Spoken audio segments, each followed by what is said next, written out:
Good afternoon po sa ating lahat mga ma'am sir. Dito tayo sa bayan po ng Balungaw, Pangasinan. Sinisilip natin tong rice land. Ito, papuntang National Road, mga 2 kilometers po ang layo ng National Road dito, pero lahat sementado yung dadaanan natin. Ito na yung property. Dalawang title to, 1 hectare tapos 5,000 yung isa. So gusto po ng seller ito package. Ayaw po niya ng isang title lang. Na Brad, gusto niya yung pag nabili tong isang hektarya kasama yung 5,000. And ito irrigation. Harap niya irrigation. So doon sa likod may irrigation ba doon, bro? Mayroon din yung 5,000. Ito yung property. Ito po yung, ito naman farm to market road to. Lusutan po doon. Mayroon ding daan doon papuntang San Joaquin. Ito. Ay, may ito San Joaquin San Joaquin to. Ito pala yung San Joaquin, tapos doon Gayan Arahal doon. So salputan to. Ito yung property. Kagandahan nito, irrigation. Siya. Halong irrigation siya, ito po. Ayun no.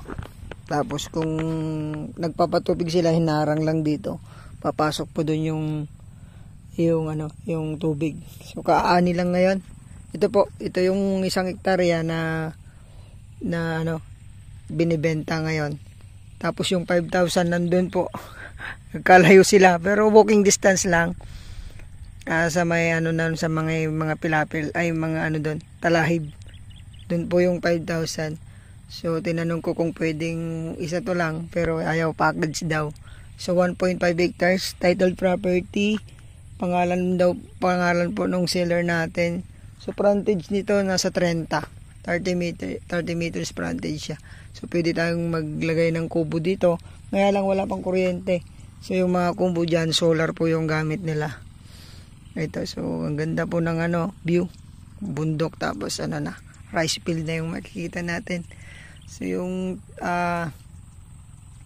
from town proper to nasa 20 minutes. Nandito ka na sa property.